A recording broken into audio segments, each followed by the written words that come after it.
Give you a little example of how we could just, lift it. Right, second dish. It's a sort of Bloody Mary. So all the parents watching will understand it's a sort of a really nice twist on a elevated tomato sauce. And it's a sort of a nice way of eating something a little bit lighter.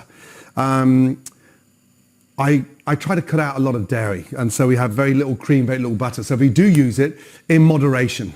And, I need to stay energized. I need to stay active. So I try to keep this food a little bit clean and healthy. So you can go that extra step with a bit more olive oil. You can put a touch more butter in there. But listen, when you're at my age, trust me, you have to cut down on that stuff. You've got nothing to worry about. Have you, Stevie? Nothing at all. Come back over. I don't like you hiding behind the curtain. There we go. Look at that face. Thanks, Jamie. Now, right. This is a simple dish. When you're up for something that can be done in 10 or 15 minutes, I'm telling you, water on, okay?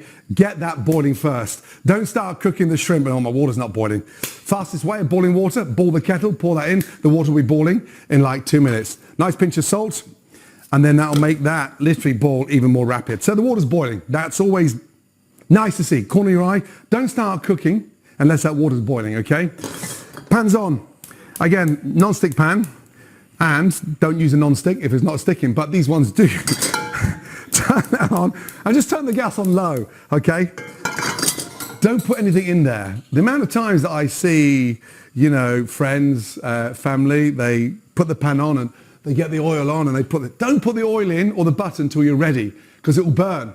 Get it nice and hot, and then you're in control. Cold pan, you're out of control. Hot pan, boiling water, you're in control. Cooking like this is like playing the piano. The different keys, yes, and the different notes, and then the sort of combination is exactly the same way as we cook. So water boiling, pans on, gas on. Yes, Jamie? Done. You sound like Gordon now. Done. I love that. The base of the sauce are the onions and the garlic. Have them peeled. Okay, don't stand there peeling and, where's more? So get all that ready, okay? A little bit of Liam Perrin, Tabasco, a little bit of celery salt. I've deveined the shrimp. These are beautiful little shrimp from a local supermarket. Again, I never serve a pasta with shrimp with the shells on. Super dangerous. If you're coating it in sauce, take the shells off, because as a guest, you shouldn't be navigating your way through a shell. So no shells on there. It's a lot easier to eat, okay? And those shells can be valuable. Stick them in the freezer. Bring them to the boil with some water. You've got this amazing, shrimp stock. So keep the shells, but this dish has no shells in there. After that, start slicing your onion. I'm using the red onion, okay? So it's a lot a lot lighter. It's less harsh. And when we're cooking at home, we don't go all sort of fine dice. It's just sliced. Sliced one way, and that's enough, okay? Down. Take out the root. I always find when you peel onions, like an hour or 2 hours before, they don't make you cry. So they bleed, and then you do not literally start feeling any of that at all. Okay? Now, I'm going to go for 1.5 red onion. And it's so nice to get this stuff done, peeled. And then cooking becomes a joy, because all of a sudden, 90% of this is all in the preparation. Okay? Slice down nicely. From there, turn that pan up now. I'm going to swap that onto the large ring. And this base of the pan, I like it nice and wide, so it's flat, and I can get a lot of colour on those amazing red onions. Olive oil in, okay, to begin with. Water's boiling, so I can turn that down now. I like cooking with a glass lid, so I've got control over everything we're doing. And again, make sure it's nice and warm. Get that nice and hot. Onions, get your garlic, and then just slice the garlic. There's nothing wrong with sliced garlic, providing, okay, it's been cooked. I'm always worried about eating raw garlic, because that just lasts forever. And the aroma is not very pleasant, and so slice it and just roast it. Okay, bring the pan over to your ingredients. Okay, how many times I've seen people lift the ingredients to the pan and half is dropped. Bring your pan to it. Lightly season, okay, touch of salt, okay, and a nice bit of pepper. When you use pepper, open up the top and get the cracked pepper in there, so it's not too fine. If it's fine, it burns, okay? Now we've got momentum in the pan. You can hear that nice sort of hiss. Flatten everything, okay? at the base of that pan, and you'll see that caramelization taking place so much quicker. Okay? Now, I haven't put any butter in there yet because I want the sort of temperature to get super hot. It's olive oil in there, okay? Again, a touch of olive oil on top, and just leave them there. This is the secret of a great Bloody Mary, and it's a little touch of celery salt. But it's a really nice way of seasoning onions and garlic. So get that in and just lightly season the onions and garlic with celery salt, okay? Really nice. Don't stir that, just leave that there, okay? Sometimes if my mum was standing next to me, she'd say, it's burning. No, mum, that's called caramelizing, okay? So just let those onions caramelize. As you can see, the garlic, quite chunky, but once that's cooked, it looks and tastes amazing. From there, I've got some beautiful tomatoes, okay? And these are heritage tomatoes. They look a little bit sort of Charlie and the Chocolate Factory all over the place. So just slice them, and don't worry about the seeds or the skin. Slice them into rings, and then again into quarters, okay? There's nothing that we're going to waste. Take out the core, that bit, get rid of that, and chop that up as well. They're heritage tomatoes, okay? We waste nothing. Chop, chop, chop. And then I've got a few of the little beautiful golden ones, again in half and then in quarters, okay? And what we're going to do now, again, we're not going to lift that there. We're going to bring our pan to our tomatoes and in go our tomatoes, okay? So we've got the garlic, the onions and the tomatoes. Beautiful. The smell in here, I'm telling you, is amazing. Give that a little shake, and now we start to turn. But look at the colour on those onions now. Beautiful. I want to see that vibrancy, the sweetness in the tomatoes. That celery salt is delicious. And to make this a little bit richer, just a little touch of butter. A small knob of butter. Right, from there, flatten it out again. Get it all nice and flat, okay? And you can see that butter now. It won't burn, okay? So if I just start off with butter, it will burn. Because the olive oil's in there, the water's coming out of the tomatoes, so I've got this really nice caramelization taking place in there. And that smells really, really good. Tabasco. That's the essence of a seasoning in a Bloody Mary. And just go round and sort of season those onions with that Tabasco. When you cook Tabasco, it takes the sting out, the rawness of the heat. It's a really nice sort of mellow, soft heat. And then from there, one of my favorites, Liam Perring. That's going to give it the sort of spicy kick that you want. And just drizzle that over there. It turns the tomatoes nice and dark. But the smell in here right now is beautiful. Oh my God. Stevie, the smell? Wait. Is that as good as Jamie's?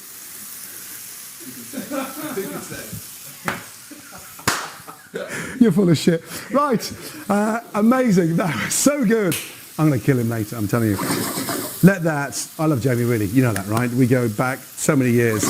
And so, bit of banter, bit of fun, bit of sort of dressing room banter, right? Let that caramelize down, okay? Now, this is the baby. This is where it starts to go up a different level, okay? You can see there's no excess water from the tomatoes, okay? And you can see that it's starting to caramelize, okay? I'm going to use a little bit of vodka, okay? Bacardi is really good. A touch of Sauterne would be really good. Even a little hint of rosé. It's just a touch. In. Touch. Flambe. Remove your eyebrows. Call 911. That's the smell now. What's happening now? We're burning off the alcohol. Okay, so we've got that beautiful, nice, rich. Vlad, can you see that?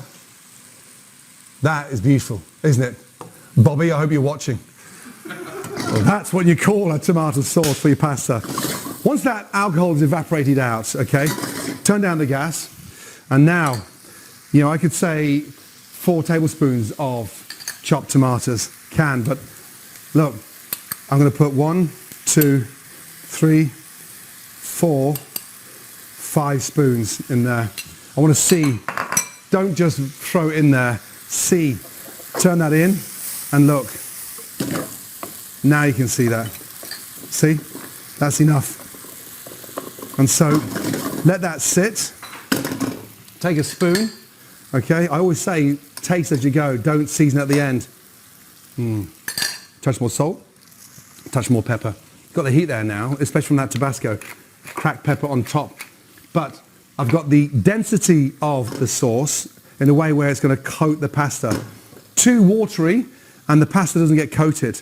But I want to see what I'm eating. I can see the garlic's gone in terms of caramelized. I've got the red onion down, and the tomatoes are almost sort of blistered. But the sauce is nice and spicy. When it comes to cooking the shrimp, I'm going to start off with a little chili. I want the seeds in this time, so I just go in and in, open, open, open, and then stick that in to my pestle and mortar. Excuse me. Some beautiful flat leaf parsley, and then in there I'm going to take a little zest of lemon, okay, and then zest over. We use so much zest, and it's a great way of using less salt. So we zest grapefruits, clementine, oranges, lemons, and then we mix it with salt, so it becomes a little more sort of exciting to eat, and you use less salt, especially for the kids. From there, a touch of salt in there, a little bit of olive oil, and now I'm just going to literally start bashing that up. I want to show you something. Look, that's come down now. I don't want to go any further than that, okay? That's enough for my pasta. From there, just give that a nice little mix. And the beauty of this, keep it quite rustic, okay? Really important. Next pan is on for my shrimp. So sauce is ready. That's sat there, that's waiting for the pasta. Water's boiling, shrimp are out. Take them out of the fridge 10 minutes before you use them, get them to room temperature, and they stop going rubbery on the inside because the shrimps continue cooking. Now, mix all that up. That freshness from that flat leaf parsley is delicious. Beautiful.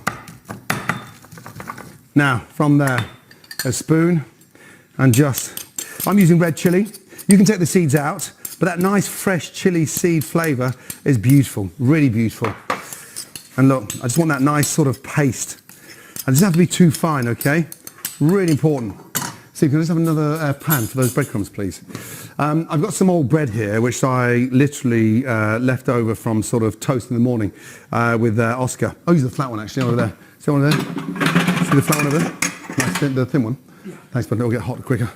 And so that really just goes into the most amazing breadcrumbs, and they dry out, and then we just blitz them, and then we give them a little season. And you've got these wonderful breadcrumbs. You know, sometimes you can put Parmesan cheese in there if you're finishing, you know, pasta dishes with them. I just like a little bit of salt and pepper in there, and I'm going to fry them right at the very end. Sit that on top of the pasta.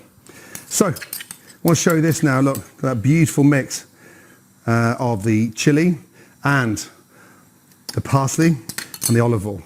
Now with the shrimp, pan nice and warm, okay? These are beautiful shrimp. We look at the size of them. They're going to literally take about 30 seconds each side, maximum, okay?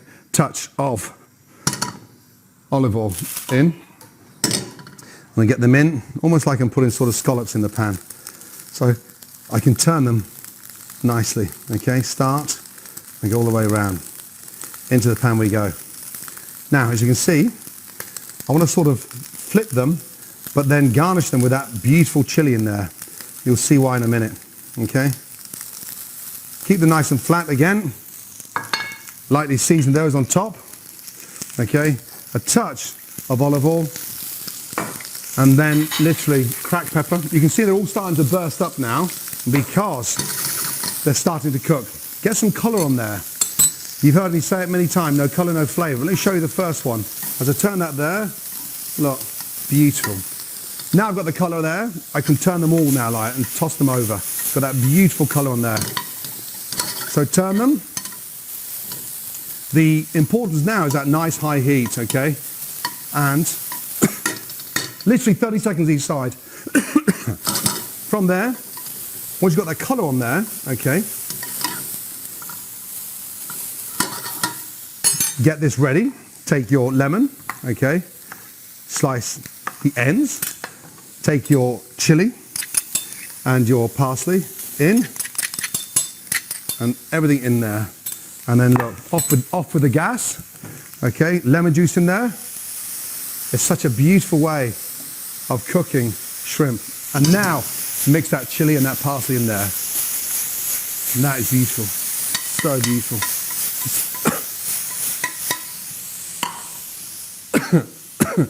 And the facial's free as well, by the way, especially for Christmas. The smell of that chili now just cooking in there, and the lemon, you've got to hit them with the lemon. That stops them from sort of overcooking, but it just gives a really nice acidity to that dish. Right, breadcrumbs. Just get a little bit of oil in that pan, okay? Get it sort of smoking, a little bit of butter in there, and melt that butter. The oil stops it from burning. And then just literally, look, fry these breadcrumbs off again. And beautiful. They go nice and crispy. Little plate for that, Steve. And look at those breadcrumbs. They're sort of toasted. A little bit of pepper in there as well. Beautiful. And now, so breadcrumbs are out. Super crispy, ready to go on top. So shrimp ready, sauce ready, pasta. That's going to take literally 90 seconds. Water's boiling, I've already salted the water, in it goes. And now we start thinking of the combination. Because everyone talks about the timing, right? The shrimp you don't eat piping hot because it's not good. It's a shellfish and it needs to be sort of warm to hottish, not piping hot. You'll enjoy it so much more. As they sit there, they're still steaming hot, but they're marinated in all that beautiful garlic. The smell is incredible. Hit them with the lemon or lime and it lifts the flavor. Breadcrumbs, nice and crispy, right at the very end. Water is on and you bring that back up to the boil and literally it's going to be 90 seconds for that pasta. Colander is always in the sink, ready to go. Don't put the pasta in and start running around for the colander because you overcook that pasta. And then just give that a little stir to make sure. Now I'm using a very sort of thin tagliatelle. You could use a nice pappardelle. I've sort of kept it thin because I want the sauce around that, okay? And the sauce texture is going to be equivalent to the thickness of my pasta. It's really important that. And this is fresh pasta. You can use dried, that takes a lot longer. So just be careful with the timing, okay? Pasta's in. I've got my colander there. And start thinking about the finishing, the plating now. And that's where it all comes together, okay? I'm going to grate some beautiful fresh horseradish over the top of this dish. And that just gives it a really nice little lift, okay? I'm going to grate that there and literally put that over my breadcrumbs, okay? And that gives it that really nice sort of spicy, clean flavor. So I've got crispy breadcrumbs. It takes a little bit to get this going, but once it starts coming out, it's incredible. Okay, so look at that.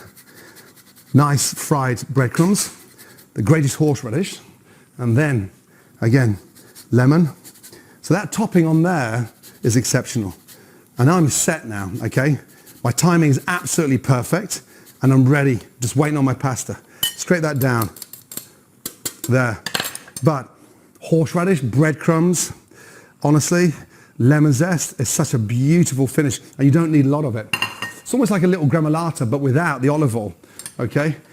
In, check your pasta. It's going to be literally 90 seconds. Take the smallest one out. It should have a ping. That's delicious. Off we go. Now, be quick here. Take your pasta, drain it off into the colander. Okay, lift up that colander. I want some of that water in there. In there, and then back in there. And this is where it starts to go up a level. Nice extra virgin olive oil in there. Get your seasoning, get your pasta seasoned in, open it up and mix that up, okay? And now, watch. I'm going to start adding my pasta to that beautiful sauce, okay? Don't dump it all in there, okay? I want a nice ratio of sauce to pasta, okay? In some of that pasta water as well. Look at that. And then you mix that up.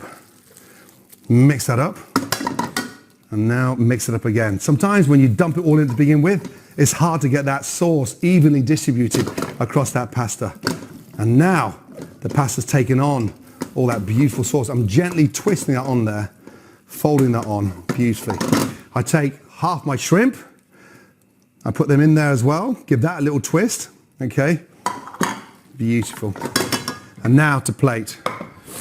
So, and clear the decks. And then from there, twist nice and gently up. The smell is incredible. In she goes. Look at that nice, even distribution. And the ratio of sauce to pasta to shrimp. And then I'm just going to sit the rest of those shrimps on top. I don't want to go swimming or diving for shrimp. I want to see them the minute you serve me that dish. That chili, oh boy, so beautiful. And then finally, that amazing garnish. Sit that on top, okay? That beautiful garnish of your breadcrumbs, your fresh horseradish, and that lemon zest. That gives it the crunch.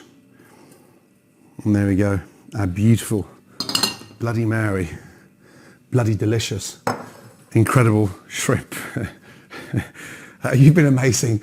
I love doing this, you know that. And when I'm asked to help promote charity, it's not hard.